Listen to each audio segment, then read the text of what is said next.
dan sembako. Nah sekarang kita nggak usah muluk-muluk Pak, mulai saja Pak. Bapak tahu nggak Pak? Saya bilang, masang ringnya jangan barang mewah Pak di Indonesia Pak.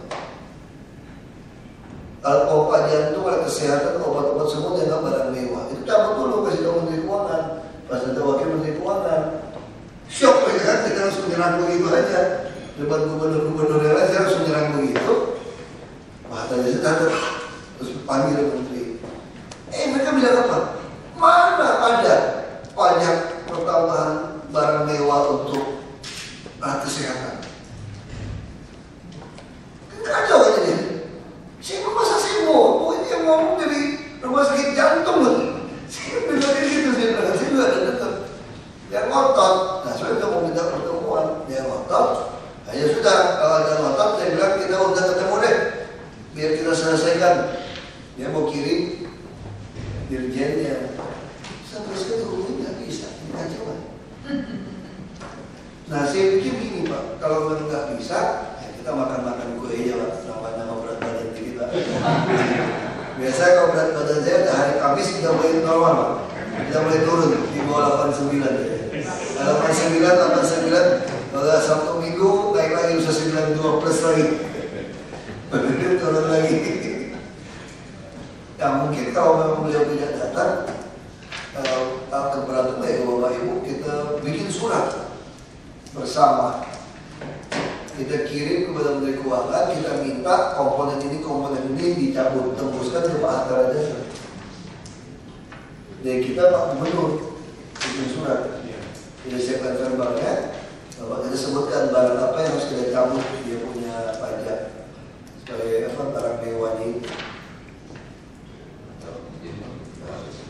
Sambil kita makan dengan teman-teman dari Bia Cukai sama dari Direktorat Jenderal Pajak, mungkin bisa memberikan advis gambaran mengenai. Ya, silakan.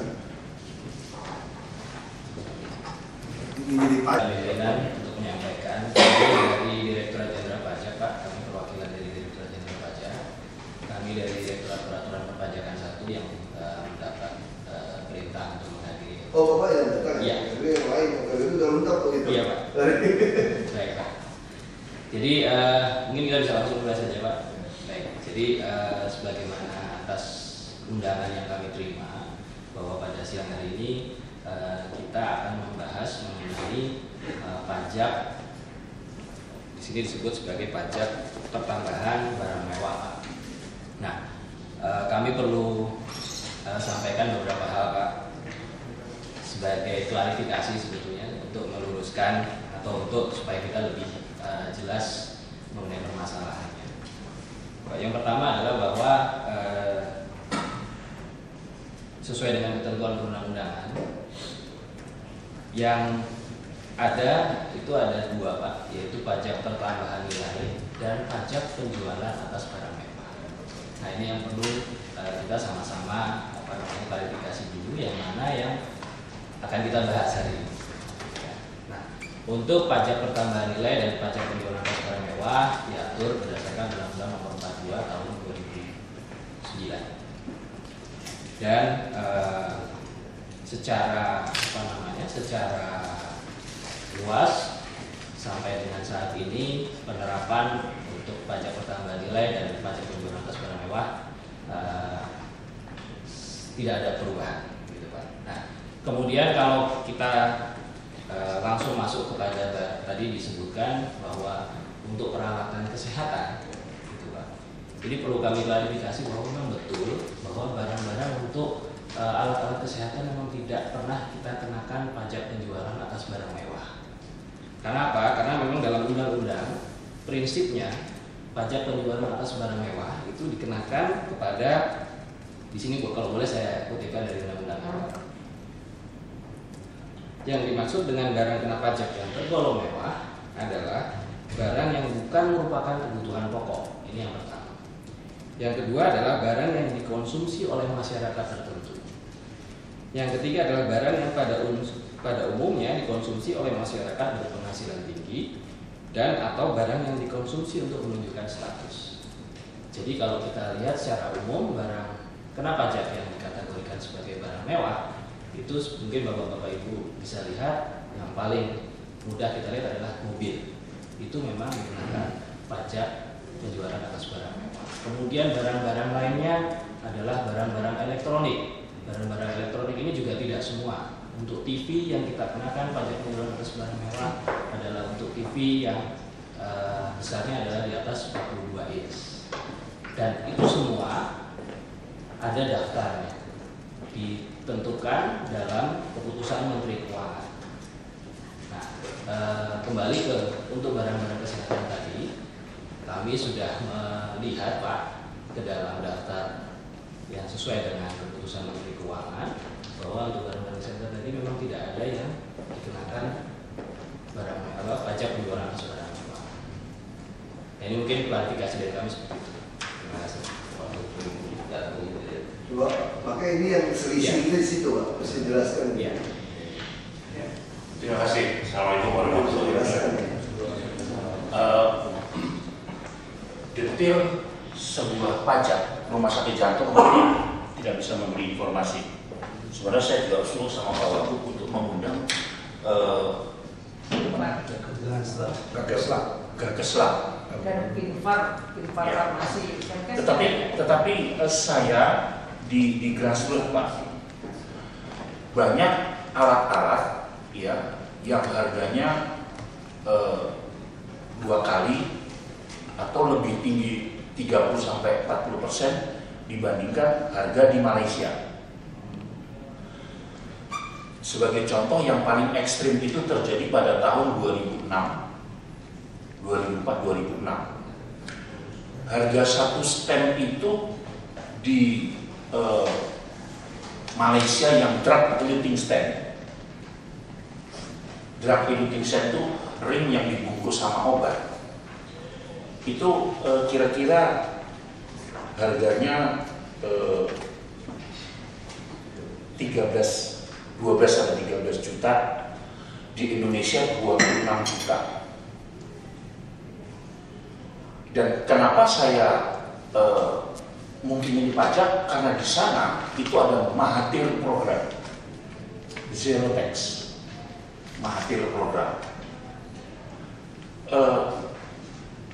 Itu yang setahu saya harga, bahkan di Indonesia 55% lebih mahal harganya. Itu di rumah sakit jantung, bukan di rumah sakit swasta lebih tinggi lagi harganya. Untuk yang saat ini, kemarin baru saya kontak, hari ini baru saya kontak ke Institut Jantung Negara Malaysia. Itu untuk drug eluting stent di sana 18 juta, dia sudah naik. Di Indonesia sekitar 25-27 juta. Untuk bare metal stent itu ring yang poros, tidak dengan obat, tidak di dalam obat. Karena harganya 4-8 juta, di Indonesia 10-14 juta. Dan biasanya yang Jankesmas kita menggunakan yang bare metal stent. Kenapa saya ungkapkan ini? Karena nanti kita harus memberi obat, harus memberi terapi. Karena kita tidak punya alasan, orang nggak punya duit, jangan kita pasang. Karena SOP kami, serangan jantung akut itu primary PCR, harus cepat dibuat balon, harus cepat dipasang ring.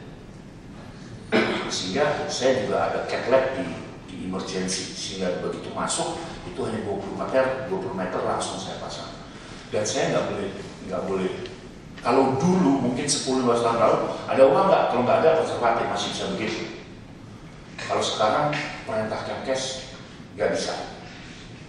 Kayak tadi misalnya ada pasien yang nggak mampu gimana operasi, harus dioperasi, nanti Jankesmas atau apa atau dari Kemkes sama bantu atau dari Yayasan Jantung bantu.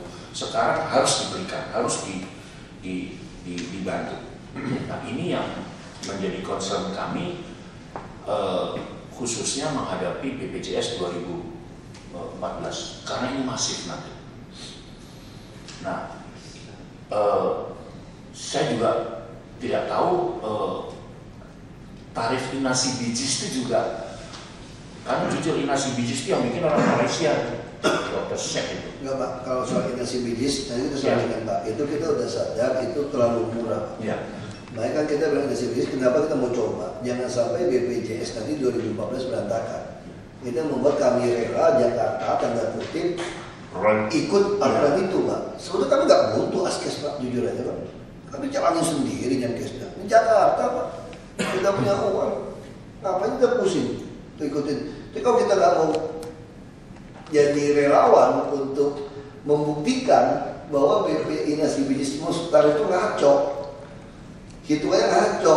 Terus dari Menteri Keuangan menahan bilang hanya 15.000 premi per orang per bulan itu ngaco gitu.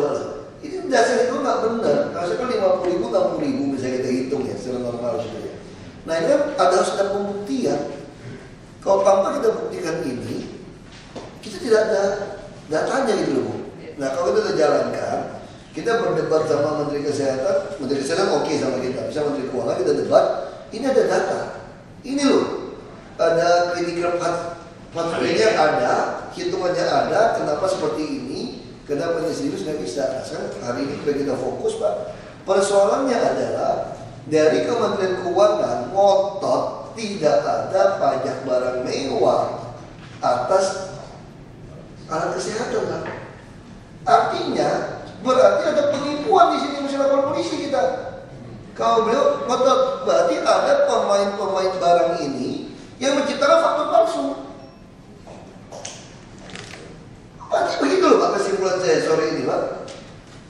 Kita semua ngalamin barang mahal, tapi ini barang tidak ada. Dan sekarang mesti Bapak cek juga, Bapak terima nggak pajak? Jangan-jangan ini pengusaha iseng, dia pungut, dia setorkan, dan Bapak juga terima. Karena orang mau nyetor tolong tanya, atau ini ada oknum yang dulu mempermainkan di lapangan. Sebenarnya tidak perlu bayar pajak. Lalu oknum itu tekan kepada si distributor importir alat kesehatan ini ada pajak. Nah karena dulu oknum masih bisa main, tidak ada sistem, uang ditilep, dia tidak store. Tidak apa-apa, memang bukan pungutan kok. Tapi karena sekarang sistem bagus, sudah terlanjur biasa membayar pajak itu Pak, dipungut Pak. Dan pemerintah pusatnya juga, ya Anda mau masuk ya barang mewah ya masuk saja. Ini yang terus berkembang. Nah ini mesti kita luruskan, kita mesti telusuri ini. Satu lagi Pak Wagub, saya juga informasikan yang mungkin bisa masuk kriteria. Pak mungkin ini susah, tapi saya harus minta bukti saja. Alat ekokardiografi. Alat ekokardiografi itu harganya 1,6 miliar di Indonesia. Memang alat itu canggih dengan barang mewah. Mungkin ini ya. Ada mesin kan? Ya, mesin. Dan memang, tetapi alat ekokardiografi inilah yang akan mendiagnosis kelainan jantung bawaan. Dan makin canggih alat itu, makin akurat dalam memberikan informasi diagnosis terapi. Sehingga hal-hal inilah yang saya kira perlu kita mendapat informasi sehingga kita tidak trauma dan kita bisa memanfaatkan alat-alat tersebut kepada masyarakat yang lebih luas. Nah ini yang mesti kita hari ini sebenarnya tujuannya itu sih Pak. Kita ingin duduk, karena tidak mungkin lihat itu menteri kan bohong juga kan teman Pak Hatta Rajasa. Tapi fakta di lapangan semua mengeluhkan ada pajak. Baik Pak, mohon izin saya menanggapi Pak. Jadi untuk jenis-jenis barang yang dikenakan pajak penjualan atas barang mewah seperti yang saya sampaikan tadi, itu ada detailnya dalam, bisa saya sebut di sini adalah Peraturan Menteri Keuangan Republik Indonesia nomor 620 /PMK.03/2004 sebagaimana telah diubah terakhir dengan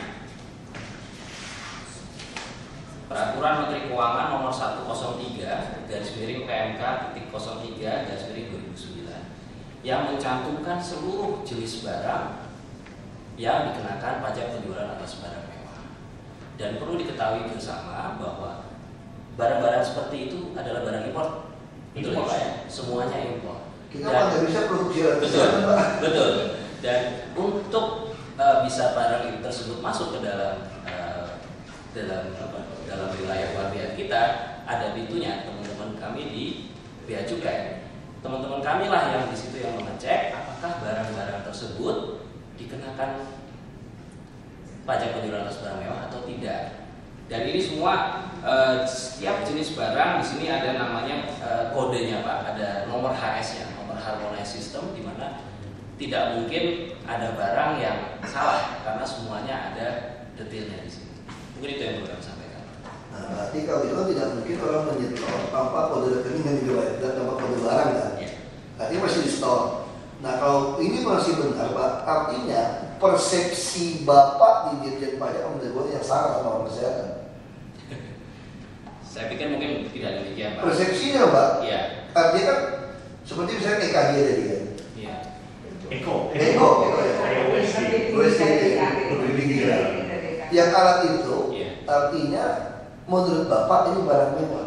Tidak Pak. Jadi seperti yang saya sebutkan tadi, saya mau mengatakan bahwa barang tersebut tidak ada di dalam daftar jenis barang yang dikenakan pajak penjualan atas barang mewah. Ini bisa kita cek bersama. Di sini ada Di fotokopi aja gitu Pak. Bisa. Cuma gini Pak, pengalaman saya sama orang pajak Pak ya, mungkin ada oknum dulu Pak ya. Jadi ketika tidak ada dalam daftar pun ditafsirkan Anda harus bayar dan lain-lain atau macam-macam gitu Pak. Karena tidak dituliskan dengan tegas barang-barang ini tidak dipungut. Jadi ada oknum di lapangan bisa memanfaatkan itu karena tidak ditulis, maka ini masuk kategori dan lain-lain, misalnya gitu Pak. Atau yang belum bisa disebutkan, nah, itu juga masalah Pak. Mungkin untuk mengklarifikasi hal tersebut Pak, seperti yang tadi saya sampaikan bahwa pintunya adalah teman-teman kami di Bea Cukai, karena setiap jenis barang yang masuk kemudian akan diteliti apakah barang tersebut harus kena PPN. Bea Cukai ada di sini Pak. Ini bisa kita jelaskan Iya, Pak. silakan. Saya kasih contoh aja saya. Karena semua perlu Pak. Yang bagian sosial saja datang bawa alat itu bisa nggak keluar di pelabuhan. Yang sosial loh Pak, dia mau bawa sosial itu bisa masalah ya Pak. Itu banyak sekali keluhan-keluhan seperti ini Pak. Ini mohon maaf kita masih minta bantuan bapak Bapak karena bukan wilayah kami Pak.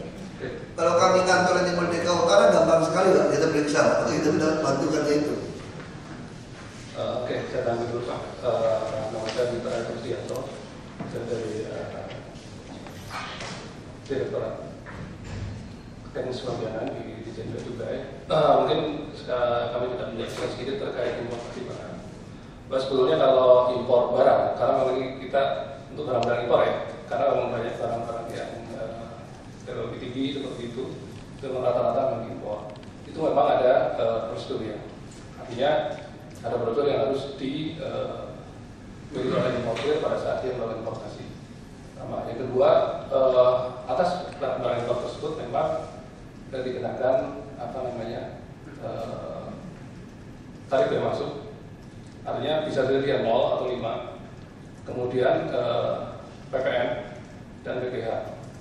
Nah, dalam kasus ini, misalnya salah satu contoh di EKG, kita kenal yang namanya yang tadi disebutkan dari teman-teman pajak adalah klasifikasi barang. Artinya kita mengkategorikan satu barang itu dalam ada yang namanya buku tarif pabean Indonesia (PPKI).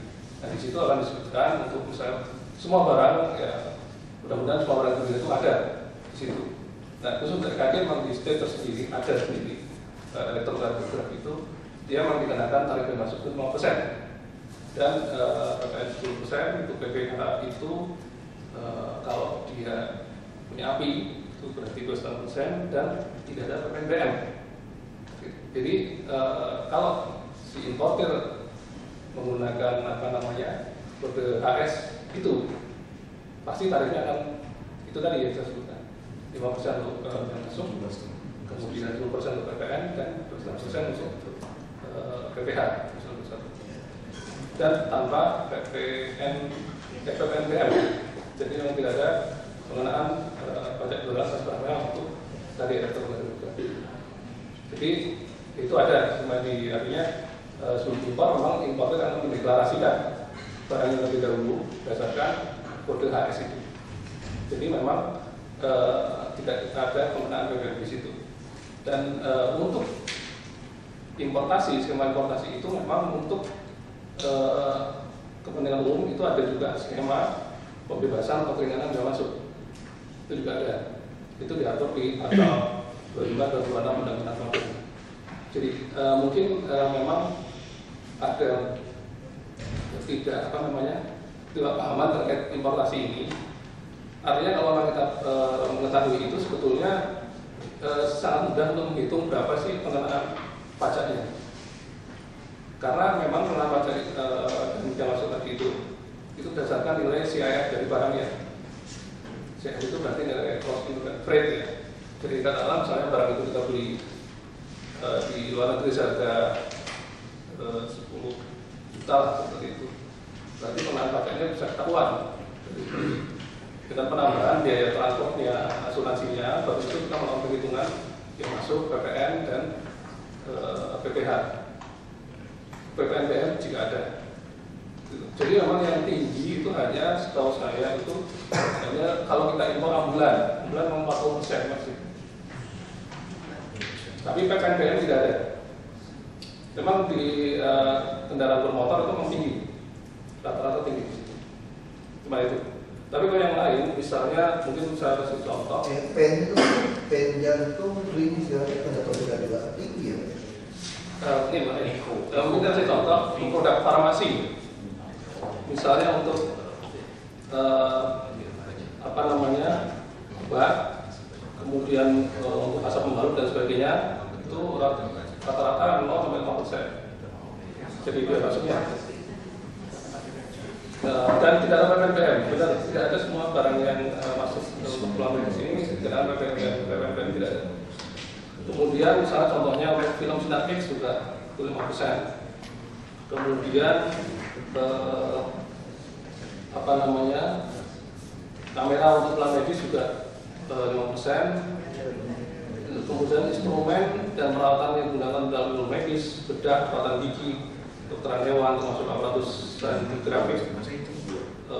Contohnya elektrokardiograf, ultrasonic scanning, MRI, kateter itu 5%. Kemudian mesin sinar X untuk pulang medis juga 5%. Kemudian untuk perawatan medis, bedah, perawatan gigi dan sebagainya juga 5%. Dan tanpa PPNBM semuanya, termasuk lampu yang digunakan untuk ruang operasi juga 5%. Jadi mungkin telepon fresh itu juga 5%. Ini yang 5% itu biaya masuk. Biaya masuk PPN sama PPH ya Pak? Kalau PPN 10%, PPH itu tergantung apakah Terus pada clearance itu apa? Clearance itu? Jadi mungkin itu kalau terkait dengan pembebanan. Nah, memang pada saat prosedur importasi itu, importer terlebih dahulu memang dia mendeklarasikan sendiri ya. Artinya setelah assessment dia deklarasi dulu barang apa yang jadi impor. Terus saja setelah syarat sebagai importnya terpenuhi. Karena syarat sebagai importer kan berarti dia punya API, kemudian ada nomor induk kepabeanan seperti itu. Kemudian juga dia terdaftar di National Single Window, Indonesia National Single Window atau NSW. Jadi pada saat dia melakukan importasi, dia akan bayar dulu kalau memang ada pajak biaya masuk yang harus dibayar. Kemudian dia akan submit itu ke sistem NSW itu. Nah, memang di situ nanti akan dicek ada atau tidak larangan pembatasannya. Larangan pembatasan itu contohnya misalnya alat kesehatan itu dari Devkes. Nah, kadang-kadang titik krusialnya di sini. Mereka tidak mengetahui bahwa ada dokumen izin, bukan biaya masuk ya, atau pajak, tapi izin dari instansi terkait yang memang perlu dipenuhi.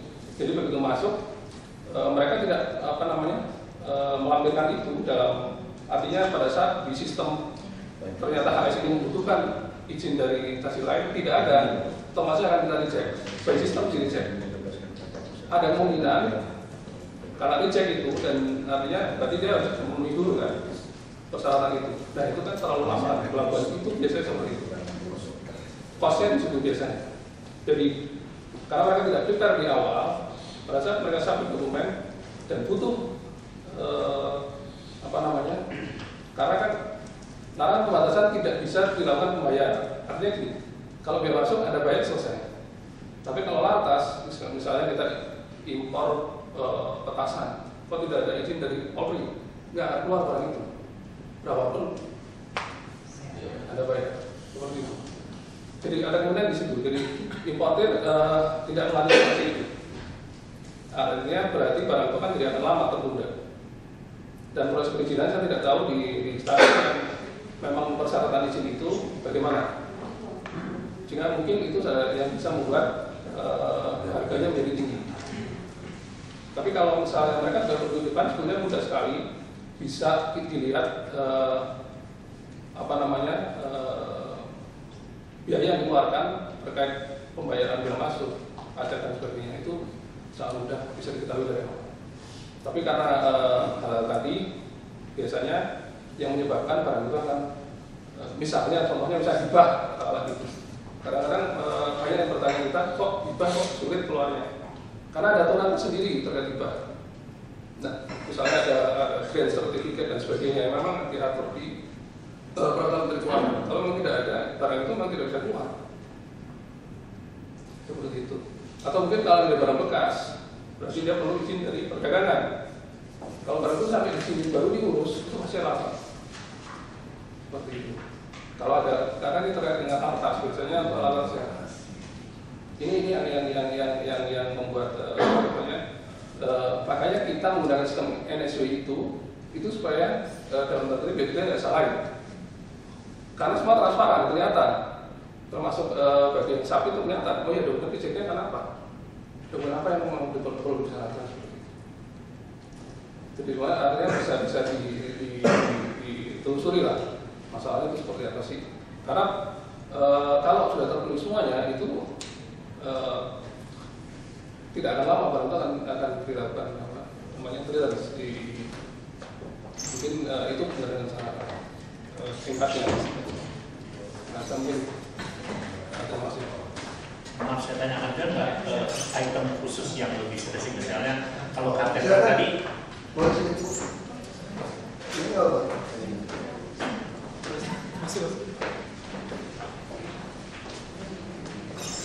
Tadi kalau kateter itu kateter ya, saya kira itu tidak terlalu mahal. Kalau maksudnya ada yang spesifik nggak? Karena kita juga nggak tahu ya, stent gitu.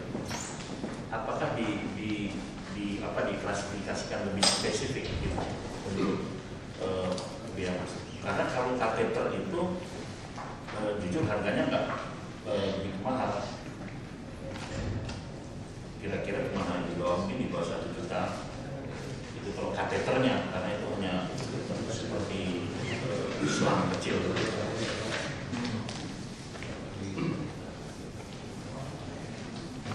Ya, memang kalau untuk reading yang seperti itu tidak secara, karena ini adalah klasifikasi barang, bukan commodity database. Kalau commodity database itu semua langsung spesifik secara spesifik merujuk ke jenis barang, misalnya botol. Tapi kan tidak mungkin kalau semua barang itu banyak sekali. Jadi kita kategorikan, kita klasifikasikan. Dan klasifikasi ini kita base-nya adalah dari WCO, dari World Customs Organization. Ini memudahkan kita pada saat mungkin untuk berada internasional. Jadi kalau ASnya ini otomatis barangnya adalah itu. Karena beda dari kalau kita bilang kelengkeng di Malaysia adalah mata kucing. Dan begitu kita bilang ASnya ini mau kasih tahu, oh ya, itu maksud dari itu. Makanya AS ini yang kita gunakan untuk berada internasional. Tapi kalau untuk ring itu sendiri memang tidak disebut secara spesifik, hanya masuk di sini ada Perpres Tarif 2018 yang instrumen peralatan yang digunakan untuk umum medis dan sebagainya. Seperti itu. Jadi kalau obat-obatan kalau kita rinci semuanya juga banyak Pak. Kalau kita masuk misalnya coba kita lihat di daftar INR itu kan berapa banyak? Nggak mungkin itu semua masuk situ. Jadi misalnya yang melalui ini dan juga kita harus klasifikasikan seperti itu. Contohnya di sini misalnya untuk alat medis itu kita bagi menjadi misalnya aparatus elektrodiagnostik, itu kita bagi jadi elektrokardiograf, scanning ultrasonik, MRI, scan digrafik, terus lain-lain.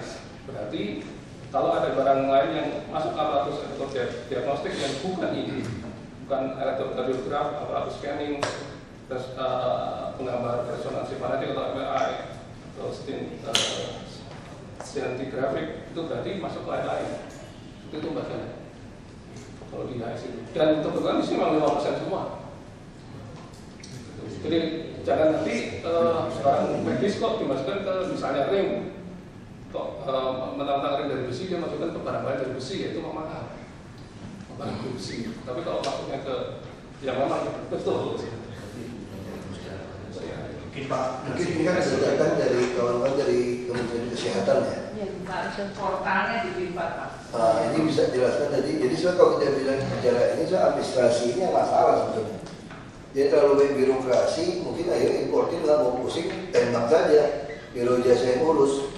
Jadi kalau proses untuk akses masuk itu sebetulnya yang pertama melalui biaya cukai Pak. Jadi saya nanti minta ya Pak aturan-aturan tadi harganya. Kemudian masuk ke sistem nasional Windu. Nah itu portalnya di Infan Kementerian Kesehatan. Jadi nanti minta kita cross check, benar nggak yang tadi dikatakan hanya 5%. Saya kemarin beli CT scan itu hampir 10 miliar. Jadi tinggi sekali. Belum lagi nanti kalau lampunya mati itu harganya juga hampir separuhnya. Nah apakah yang seperti itu pajaknya seperti apa? Kemudian yang kedua, pen itu di Singapura itu hanya 800.000, di Jakarta bisa 3 juta. Gapnya tinggi banget ini. Kalau sekarang seorang pasien KJS retak aja 10 pen, artinya 30 juta itu kan tinggi sekali. Kalau itu bisa kita kurangi minimal, kalau tadi dikatakan pajaknya hanya 5%, kemudian 10%, maka hitungannya nggak lebih dari sampai 3 sampai 4 juta. Demikian Pak. Terima kasih. Izin ikut menyampaikan bahwa kalau kita melihat di sini berarti ada ada gap lah yang disampaikan, ada gap lah. Ini yang saya rasa kita perlu cari tahu bersama. Karena kalau dari sisi pajak, dari sisi biaya masuk, dari sisi tarif itu semua sudah jelas. Yang nggak jelas kadang-kadang adalah dari sisi importir, dari importir maupun mungkin pihak yang melakukan pengadaan atas barang tersebut. Sehingga kalau boleh saya mengusulkan, kalau tadi ada dikatakan bahwa masih ada kena pajak-pajak yang tinggi, mohon kita bisa detailkan bersama barangnya apa, yang dibayar berapa, unsur pajaknya berapa, di situ biaya masuknya berapa, supaya kita bisa cek, bisa cross check di mana ada gap tersebut. Jadi maaf saya potong, maksudnya kayak kasar. Ini kadang-kadang ada masalah. Kalau kita nolkan, kadang-kadang pengusaha lokal yang agak dilindungi ini terlihat. Nah kita masih ada, pada 2015 kita sudah mesti tidak ada juga. Nah memang saya kira memang dari tadi lebih baik kita tuliskan Pak, barang-barang apa, kita undang importirnya sekalian. Undang importirnya, kita undang bapak-bapak supaya diajarin Pak cara prosesnya. Karena umumnya tuh kan namanya oknum di mana-mana ada Pak. Itu yang membuat semua jadi beban ekonomi kita tinggi.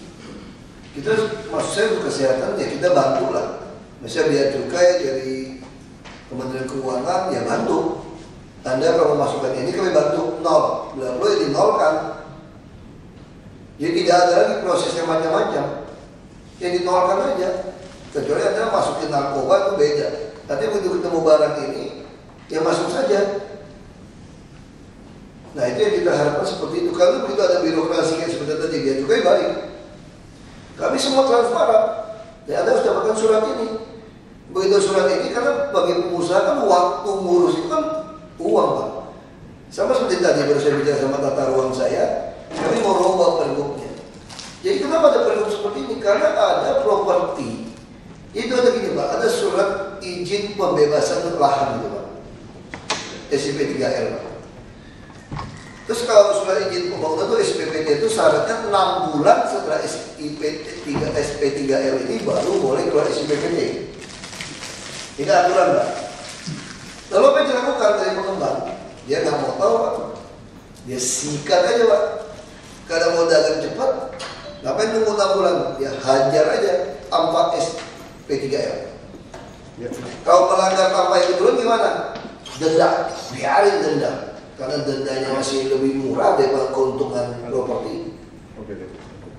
Hanya dibuatlah peraturan denda itu, Pak.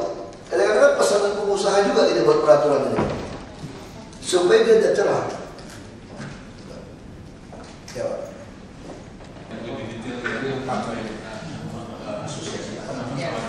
Asosiasi Pedagang. Sebelum ke sana Pak, dari Kemenkes minta tadi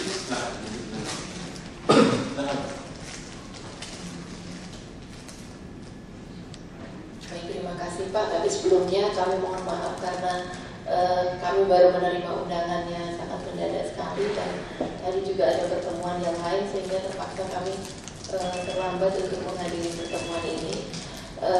Saya dari Direktorat Bidang Kefarmasian dan Alat Kesehatan, khususnya dari Direktorat Bina Produksi dan Distribusi Alat Kesehatan, yang kebetulan tupoksi kami salah satunya adalah menangani perizinan alat kesehatan baik dari dalam negeri maupun luar negeri.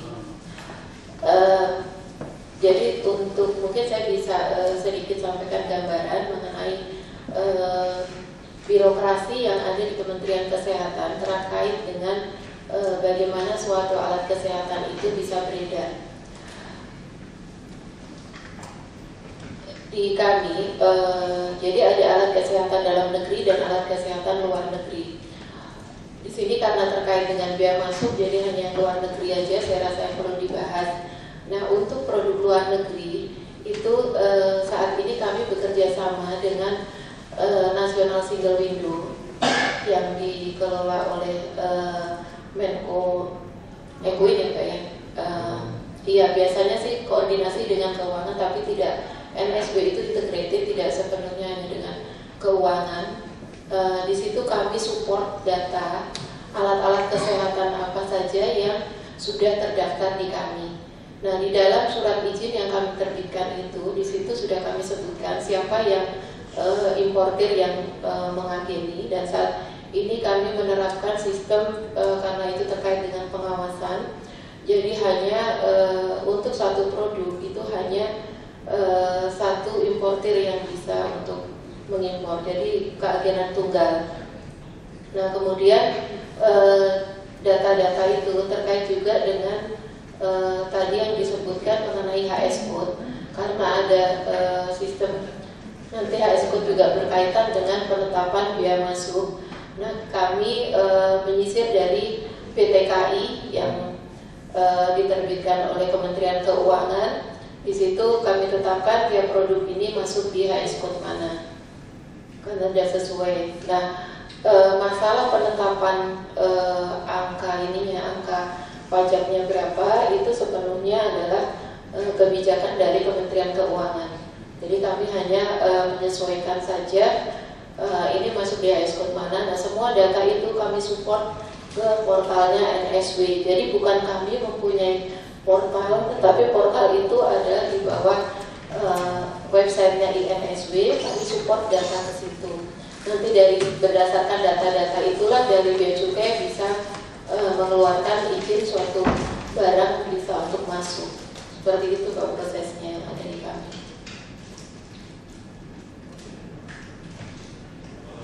Kemudian setelah ditetapkan oleh Bea Cukai, Ibu kembali ke Ibu ada daftar biaya masuk PPN, PPA, barang dan sebagainya, ada tidak? Itu nggak ada sama sekali di kami Pak. Iya, sepenuhnya ada di Bea Cukai. Jadi kami tidak tahu berapa harga masuk. Itu juga yang kemarin dengan LKPP agak sedikit menimbulkan kesulitan, karena kami juga nggak bisa untuk mensupport data berapa harga sebenarnya barang ketika masuk di Indonesia itu, gitu. Karena kami tidak punya datanya, dan data itu adanya di Bea Cukai. Tapi saya rasa di Bea Cukai, setahu saya mungkin juga ada regulasi yang mengatur mengenai masalah masalah data-data tersebut, apakah itu bisa untuk diberikan ke kementerian lain atau tidak. Tapi saya tidak tahu masalah peraturan tersebut. Saya boleh tanya Mbak, mohon izin Pak.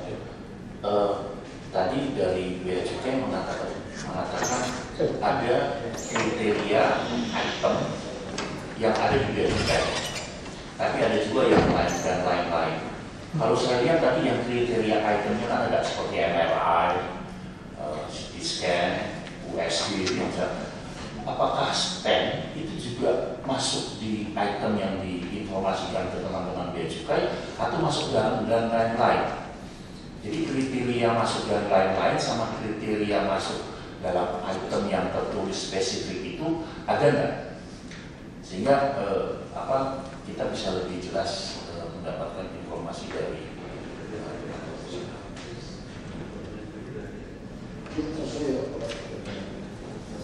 Aku tidak ada masalah di diskusi.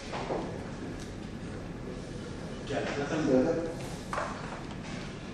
Baik Pak, itu tadi yang maksudnya adalah HS code itu Pak, yang kode-kode yang ada di bea cukai. Saya terus terang juga nggak hafal Pak, tapi seluruh produk alat kesehatan itu semua memiliki HS code. Nah memang ketika tidak ada di situ kelompoknya, akhirnya akan masuk di kelompok lain-lain. Tapi lain-lainnya tetap sub dari produk alat kesehatan itu, gitu. Jadi bukan sub dari produk lain. Jadi maksud saya bukan kemudian terus kita tembak ke, karena kan lain-lainnya tuh banyak ya di HS code itu ya. Jadi di situ ada misalnya untuk kelompok di sini contohnya saya ada masalah catgut. Di kelompok catgut itu kan di situ ada lagi rinciannya untuk yang begini, untuk yang begini, yang begini. Nah kemudian ada lagi yang di luar untuk itu masuk di lain-lain seperti itu Pak. kalau stent masuk di kelompok mana? Saya harus cari dulu nih Pak. Mohon izin Pak. Ya, silakan dari Saya mewakili Kementerian Pertanian Negara dari Bidang Fiskal Kementerian Keuangan terkait dengan permasalahan tingginya harga alat kesehatan, terutama yang dari impor. Tadi disampaikan bahwa selisihnya bisa mencapai 55%. Sehingga kalau kita perkirakan kalau misalnya selisihnya 55%, itu bisa dipastikan bukan karena faktor PPNBM. Kenapa? Karena PPNBM tarifnya mulai dari 10% sampai 75% saat ini yang berlaku. Dan kalau misalnya dikatakan kena 100%, misalnya isunya di lapangan, itu sudah pasti isu itu ya benar. Ya kalau misalnya kena 75%, sementara gapnya hanya 55%, itu juga nggak mungkin. Yang perlu kami tegaskan di sini bahwa alat kesehatan secara kebijakan kami dari Badan Penjagaan Fiskal, secara kebijakan tidak dikenakan PPNBM. Dan teman dari DJP juga sudah memastikan di peraturan mulai dari undang-undang sampai turunannya di bawah PP, peraturan Menteri Keuangan, tidak ada satupun alat kesehatan yang masuk dalam klasifikasi barang mewah. Sehingga sebenarnya sudah clear. Tinggal apakah permasalahan ini perlu diklarifikasi lebih lanjut. Tadi Ibu dari Kementerian Kesehatan sebenarnya sudah membagi barang. Barang itu ada yang produk impor, ada yang dalam negeri. Yang produk impor pun untuk bisa masuk ke dalam negeri harus disertifikasi terlebih dahulu. Nah, dan kodenya pun yang diketahui secara pasti oleh Kementerian Kesehatan. Mungkin dari kode-kode barang itu nanti bisa kita cek biaya masuknya berapa, kemudian PPNBM-nya berapa. Kalau saya sih yakin, karena kita sudah diskusi juga di internal Kementerian Keuangan, untuk alat kesehatan tidak kena PPNBM.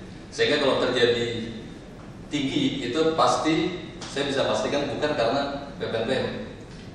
Kalau misalnya biaya masuk itu juga pertimbangannya beda lagi. Biaya masuk, kenapa dikenakan biaya masuk alat kesehatan? Biasanya ini juga keinginan dari Kementerian Perindustrian atau Kementerian Kesehatan, karena ada yang produknya di dalam negeri dalam rangka melindungi dalam produk dalam negeri. Terima kasih. Nama saya Dr. Iwan Debatan, Direktur Umum SDM Rumah Sakit Jantung Harapan Kita, Pak. Saya cuma ingin mengingatkan kenapa kami diundang di sini. Rumah Sakit Jantung Harapan Kita dan Rumah Sakit BLU punya pemerintah, Pak. Kami mempunyai tugas selain pusat rujukan yang tertinggi di Indonesia, kami juga membina pelayanan kardiovaskular di seluruh Indonesia. Ada beberapa hal yang ingin kami sampaikan di sini. Rumah Sakit Jantung Harapan Kita high tech, high cost, karena semuanya menggunakan teknologi yang tertinggi yang ada di sini. Mungkin ini alasan barangkali kenapa Pak Wagub menggunakan di sini. Permasalahannya ada dua. Pertama berkaitan dengan BPJS yang akan berlaku tahun 2014.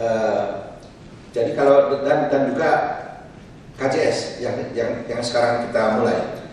Pertanyaannya adalah kita sudah lampirkan data-data bahwa cost yang memang untuk dilakukan tindakan, apalagi tindakan baik bedah maupun tindakan itu memang cukup tinggi. Penyebabnya adalah alkes habis pakai maupun alat medis lainnya memang tinggi sekali.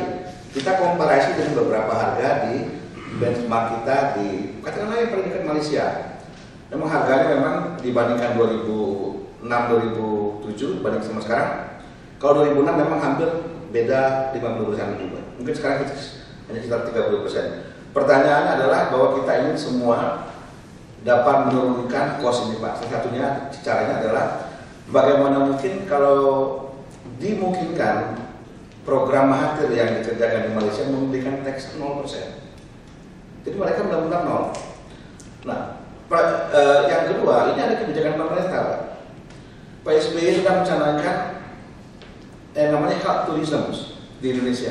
Bagaimana mungkin kita bisa bersaing Pak untuk health tourism? Kalau kenyataannya sekarang saja di Malaysia orang Indonesia berbondong-bondong ke Penang, ke Melaka ataupun ke Kuala Lumpur karena total cost mereka jauh lebih rendah. Nah ini barangkali yang perlu kita inginkan bersama. Itu cuma satu Pak. Jika memungkinkan, kalau saya tadi ada celah tadi bahwa masih ada peluang untuk menurunkan tax bahkan sampai 0%. Andai kata itu terjadi, kami yakin cost yang kita hitung pasti akan sangat rendah. Lebih rendah dari kondisi sekarang, sehingga barangkali ini akan sesuai dengan program pemerintah baik lokal KJS maupun SDSN tahun 2014 ini Pak, termasuk program untuk health tourism. Kita dalam kondisi sekarang sangat susah sekali bersaing untuk mencanangkan health tourism di Indonesia, kecuali barangkali hanya pengobatan tradisional barangkali. Kalau yang lain, kalau kondisi tetap begini agak susah gitu Pak.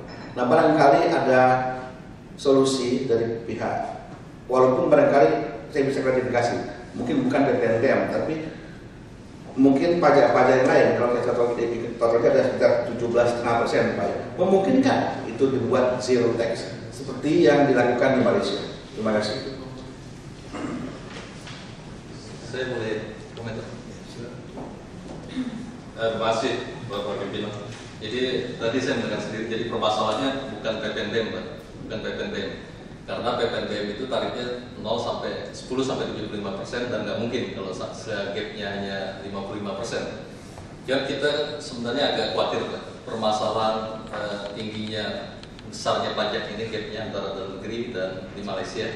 Itu penyebabnya harusnya kita identifikasi dulu apakah pajak, apakah di luar pajak. Kalau misalnya pihak importer mau transparan, mau buka-bukaan, kenapa di Indonesia bukan cuma obat-obatan mungkin, bukan cuma alat kesehatan, hampir semua barang, kenapa di Indonesia lebih tinggi daripada negara tetangga? Itu kalau misalnya bisa transparan, kita bisa melihat penyebabnya apa gitu. Karena kalau apakah mereka membeli kepada pihak langsung dari distributornya atau pabrikan di sana, atau belinya kepada pihak yang retailer juga. Ini masalah besar menurut saya. Jadi masalah ini bukan masalah alat kesehatan aja, kan karena fokusnya alat kesehatan, ya kita mungkin di alat kesehatan. Namun apakah memungkinkan untuk dikenakan tarif 0%? Pajak dipungut berdasarkan undang-undang. Setiap pungutan kepada warga negara, undang-undang kita menyatakan harus berdasarkan undang-undang. Dan undang-undang PPN, pungutan PPN dan PPNBM itu diaturnya di undang-undang PPN. Kemudian pengecualian atau fasilitas itu pun diaturnya di undang-undang PPN. Di undang-undang PPN memungkinkan sebenarnya memberikan fasilitas, diaturnya di pasal 16B. Namun ketentuannya sangat rigid. Yang terkait dengan kesehatan perlu saya sebut di sini, untuk mendorong peningkatan kesehatan masyarakat melalui pengadaan vaksin yang diperlukan dalam rangka program imunisasi nasional. Ini sangat sempit. Jadi pemerintah dikasih kewenangan oleh DPR memberikan fasilitas sampai 0%, itu terbatas hanya vaksin. Di luar itu apa bisa? Nggak bisa berdasarkan undang-undang. Jadi berdasarkan undang-undang yang ada sekarang tidak memungkinkan untuk memberikan fasilitas pembebasan biaya masuk, pembebasan PPN sampai 0%. Mungkin demikian Pak. Terima kasih.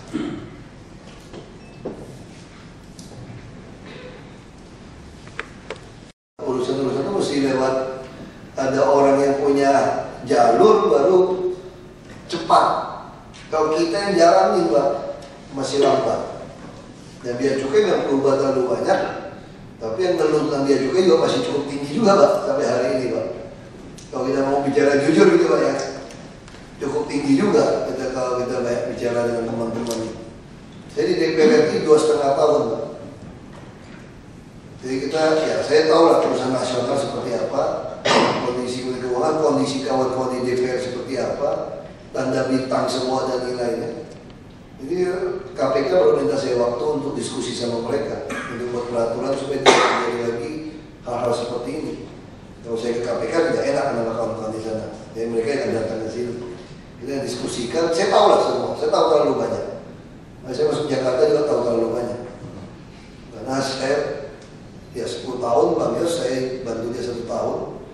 Saya tahu persis properti seperti apa, main uang seperti apa. Sudah isi PPD dari sama cerita saya tadi. Sekarang yang kena siapa peraturannya? Yang punya sekolah kena juga. Dia merasa tanah saya, kenapa saya masih tunggu 6 bulan? Ini tanah saya kok. Terus pejabat sini juga loloskan isi PPT-nya tanpa ada SP3L. Terus didenda. Secara hukumnya salah, kenapa menjebak saya kan? Tapi persepsi orang udah tanah lebih dari 5.000 pasti ada mau cepat. Semua akan ada uang. Misalnya ini banyak sekali. Nah sekarang gini Pak, yang pasti buat dari Kementerian Keuangan Bapak Bea Cukai ketahui fakta di lapangan obat ini mahal. Dan ini juga terkena keluarga Bapak, sanak famili Bapak juga sama kasusnya. Kita juga punya keluarga juga, berarti kita mesti solusikan bersama ini. Kita mesti duduk bersama. Karena ini masalah kita, ini masalah 2015 kita lawan Malaysia nih Pak. Kita bukan mau sok-sok nasionalisme ini, kalah kita udah sekarang, rusak udah ini. Gak bisa lawan. Saya tidak nuntut yang lain mau mobil mewah terserah lah. Mau 100.000% juga saya lebih suka. Motor mau berapa ratus ribu suka. Kalau gak punya uang naik bus. Tapi kalau kesehatan ini keterlaluan. Nah kita harus cari tahu nih. Saya kira Ibu Din kita kan ada kuasa juga sedikit untuk rumah sakit Bu. Kita mengumpulkan mereka, periksa kesehatannya, panggil importirnya. Dan kita akan mencoba waktu bapak-bapak lagi nih untuk datang sama dari Kementerian Kesehatan, kita duduk cari tahu. Bila pun bapak bawa juga daftar pajak penghasilan yang mereka store itu Pak perusahaannya. Itu harus bawa Pak, jadi kita bisa tahu. Anda pajak cuma sekian, berapa Anda jual sekian? Kalau Anda jual sekian berarti Anda bisa kita anggap oknumnya adalah si importir gitu. Berarti ada masalah. Terus terang saya begitu Pak. Saya selalu bilang kalau pejabat yang baik ada pejabat yang bisa membuktikan jumlah hartanya, biaya hidup dia, dan pajak yang dia bayar sesuai. Itu dijanjikan Ibu Sri Mulyani itu. Makanya saya bilang Ibu gak bisa laku jadi presiden. Kalau Ibu menjanjikan orang pajak 15.000, Ibu mau periksa DPR KPN setelah kasus Gayus, Anda tidak lakukan. Partai Sri itu semua itu teman-teman saya sekjen Partai PIP. Partai Sri itu isi itu Taufan Soto wasikjen saya jadi ketua umum. Saya tahu saya bilang kan laku. Kalau Anda main seperti itu, jangan mimpi bisa jualan. Survei tidak bisa. Karena Anda tidak memberi free itu. Kalau Anda mau lakukan baik, periksa semua orang pajak. Bocorkan LHKPN-nya, kasih masyarakat periksa semua. Orang percaya. Jadi siapapun pejabat, saya gagal di Komisi 2 untuk meloloskan ini. Siapapun mau jadi pejabat tidak bisa membuktikan hartanya sama pajak yang dia bayar tidak sesuai, dia nggak boleh. Kalau dia mantan koruptor, silakan nikmati korupsi Anda. Itu adalah rekonsiliasi nasional. Tapi Anda tidak boleh lagi jadi pejabat publik. Silakan Anda nikmati deposito Anda dengan bunga Anda. Jadi tidak boleh jadi pejabat. Nah ini yang kita lakukan berswasta sekarang. Nah kalau kita lakukan seperti ini, nanti ketahuan. Nah kita minta bantuan dari Kementerian Keuangan seperti ini, baru kita duduk bersama. Kita panggil Bu, rumah sakit kan Ibu berhak kan. Kenapa alat itu mahal? Yang saya beli alat itu mahal. Oke, kalau begitu mahal, apa masalahnya? Nanti importir akan cerita. Dia Dia ngurus surat ini, tapi biasa takut importir. Karena begitu dilakukan susah. Contoh saja jauh-jauh IMB saja Pak. Ada kontraktor pahal IMB-nya, nembak ruko 150 juta. Saya bilang takut saja, nanti saya susah bangun lagi yang lain. Dan lebih lucu lagi Pak, saya buat rumah tuh beli perumahan kan tidak pakai nama kita kan, masih perumahan nggak jual IMB. Dia mau bikin model kita. Jadi si kontraktor bilang 45 juta IMB bangun rumah saya tuh Pak. Saya masih DPR RI. Saya mengeluarkan ombudsman, komisi 2 saya. Saya beresin DPR 45 juta, nggak masuk akal IMB di DKI. Kalau kontraktor mohon sama saya, rumah bapak nanti murah, hanya IMB. Tapi berikutnya saya bangun rumah lain mati saya Pak katanya. Sudahlah bapak mau bangun rumah ikhlaskan saja lah, segitu kan bapak sudah bangun sama saya sudah saya tanggung urusin. Ini fakta. Nah ini kenapa? Karena kita punya undang-undang lemah Pak. Kalau di Singapura, kalau saya menyogok seorang pejabat, saya ketangkap, saya menyogok bebas. Kenapa? Karena Anda pejabat, Anda bisa meras saya. Kalau kita yang menyogok dan yang menerima, dua-dua kena, ya sama-sama dia tidak mau ngomong. Tapi kalau pejabatnya yang kena, kalau kamu terima, salah kamu mau terima. Anda pejabat disumpah kok. Nah itu kelemahan kita. Seluruh dunia itu menganut paham itu sebetulnya. Yang menjual, yang negara maju itu tidak ditangkap. Yang menerima suap kan ditangkap karena Anda bisa memeras, karena Anda berkuasa. Itu masalah di situ. Nah sudahlah, kita nggak bisa ngomong terlalu banyak. Ini saya tahu kondisi DPR, tapi kita pengen di kesehatan ini kita harus temukan. Saya minta waktu Bapak Ibu untuk jangan bosan kita undang lagi, karena saya pikir masalah itu selesai. Kita udah tahu tidak ada namanya barang mewah Pak. Berarti kita salah kemarin menyatakan itu. Itu ngotot Ibu Menteri. Nah saya juga ngotot, dari bapak-bapak saya juga ngotot orangnya kan. Orang kok gitu loh. Ini yang nggak ketemu ngototnya gitu. Karena semua rumah sakit, semua dokter persepsi itu adalah banyak penambah nilai barang mewah. Kan begitu ya, ini dokter-dokter hebat semua. Dokter, semua begitu ngomongnya. Dan sekarang kita udah ngerti, masalahnya di birokrasi saja nih, atau memang si pengusahanya. Jadi Pak Polwan atau lagi, saya mau minta waktu bapak-bapak, ibu-ibu lagi nih nanti untuk kita duduk. Jadi saya minta tambahkan soal pajak penghasilan dari si pengusaha. Berapa keuntungannya dia, baru kita kejar. Nggak perlu kita buka depan umum, tapi nanti itu bapak punya pegangan gitu. Nah ini pasti susah saya ngerti. Karena ngurus pajak pun masih ada untung, masih banyak gayus juga di lapangan. Tapi kami mau selesaikan ini. Kenapa? Pak, karena pajak kita Pak ya. Pajak kita juga undang-undang juga salah. Yang menyatakan pajak keberatan sama pajak juga. Yang mana kata itu kurang bayar pajak juga. Yang tidak hakim pajak juga. Tidak ada dunia seperti Indonesia gitu berkuasanya. Dan orang pajak kapan diperiksa dia punya harta sampai di mana? Kapan diumumkan misalnya gitu Pak. Bapak boleh tersinggung itu yang muda-muda beda. Tapi gayus juga termasuk muda. Itu yang saya minta sama Ibu Sri Mulyani waktu saya masuk grup itu. Mana janji Anda 15.000 orang yang mau diumumkan LHKPN-nya? Tidak bisa.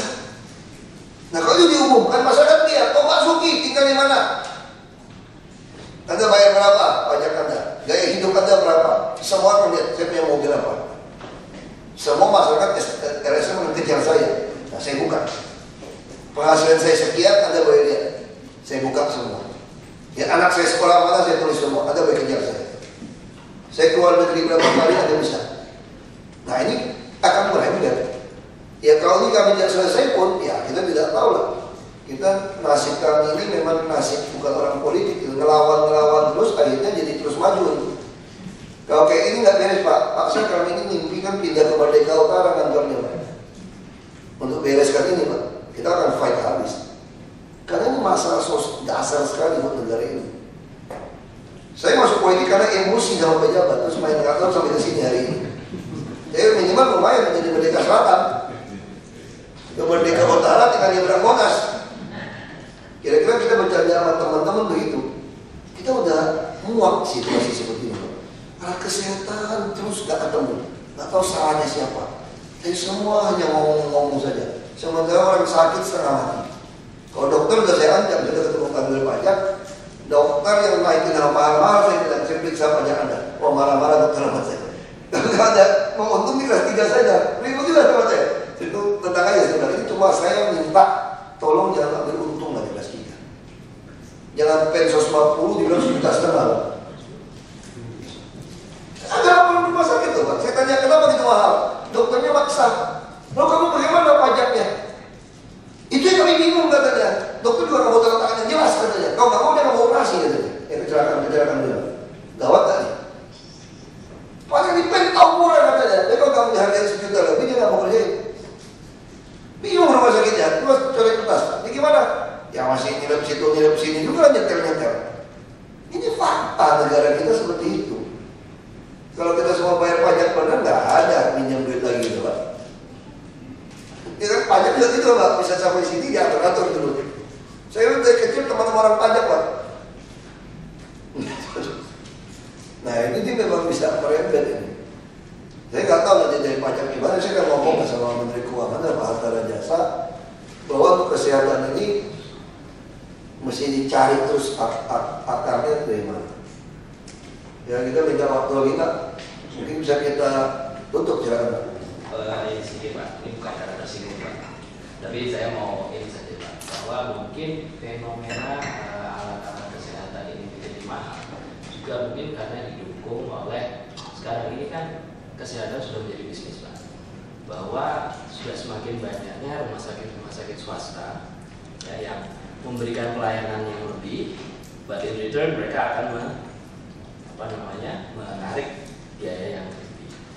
Nah, ini mungkin juga sebagai salah satu faktor yang perlu kita pikirkan bersama Pak, perlu juga diteliti.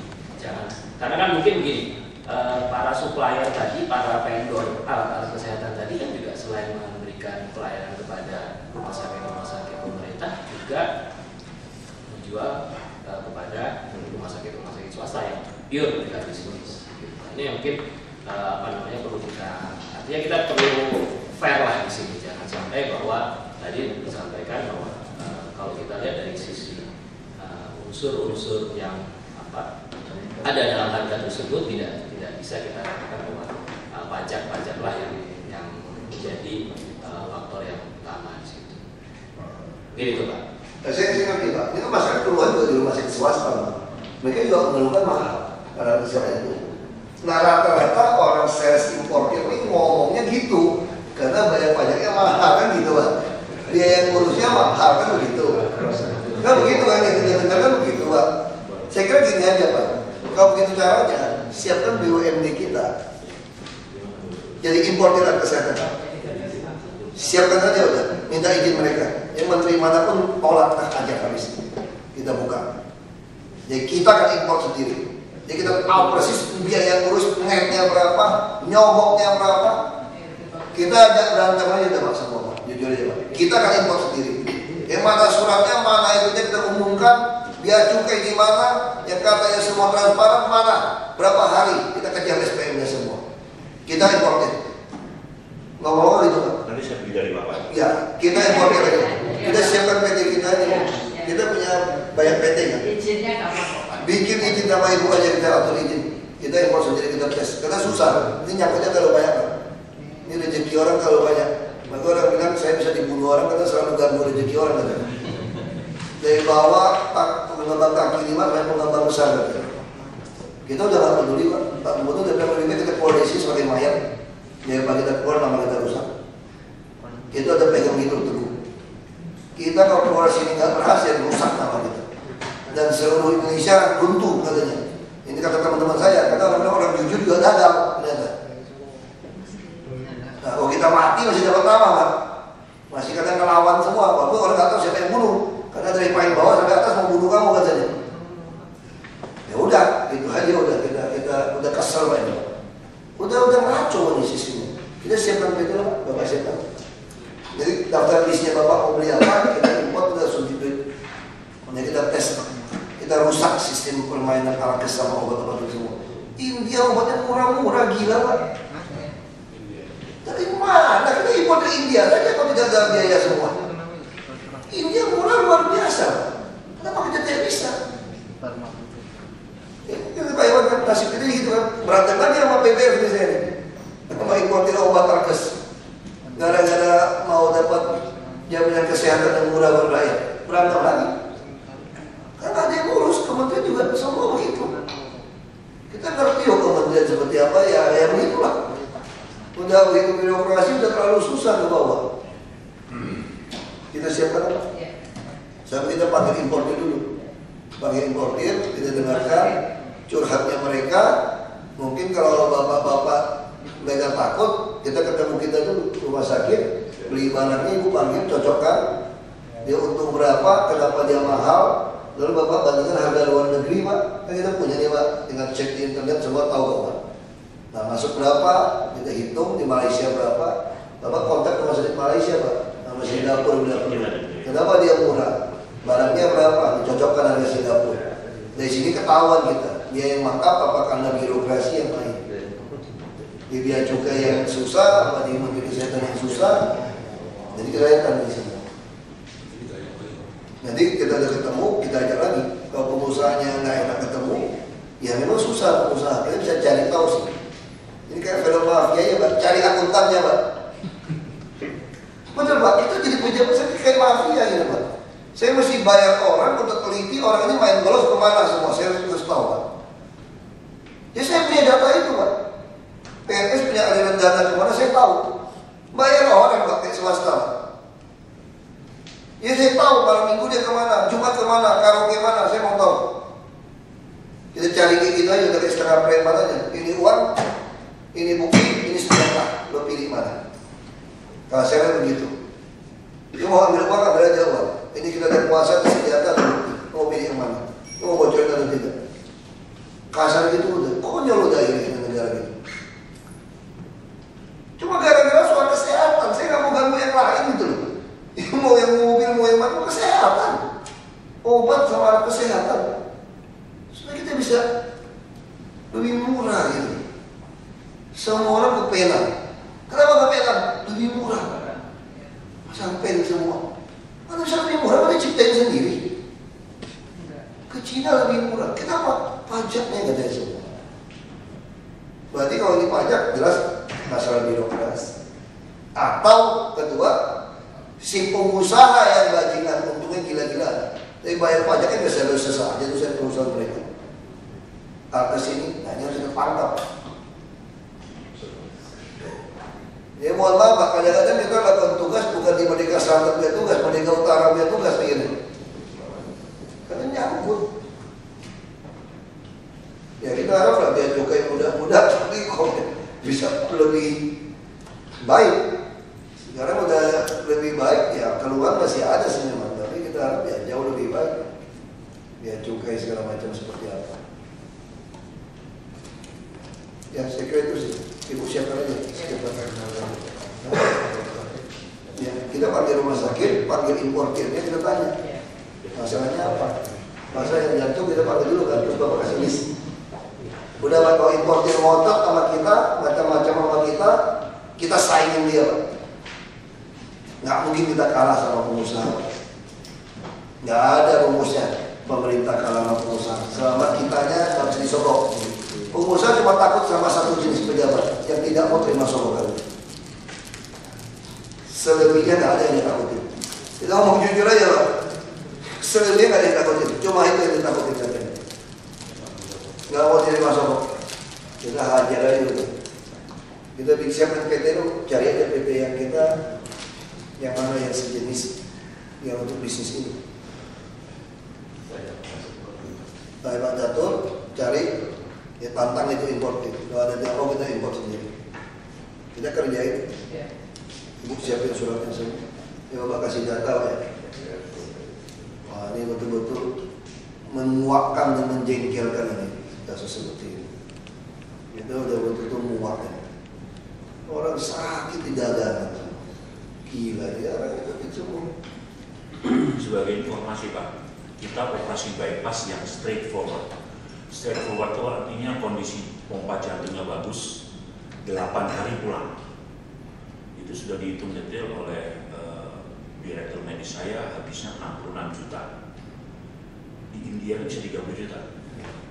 Obat jantung kok murah banget Pak? Saya juga nggak tahu. Saya Saya kesana saya cek.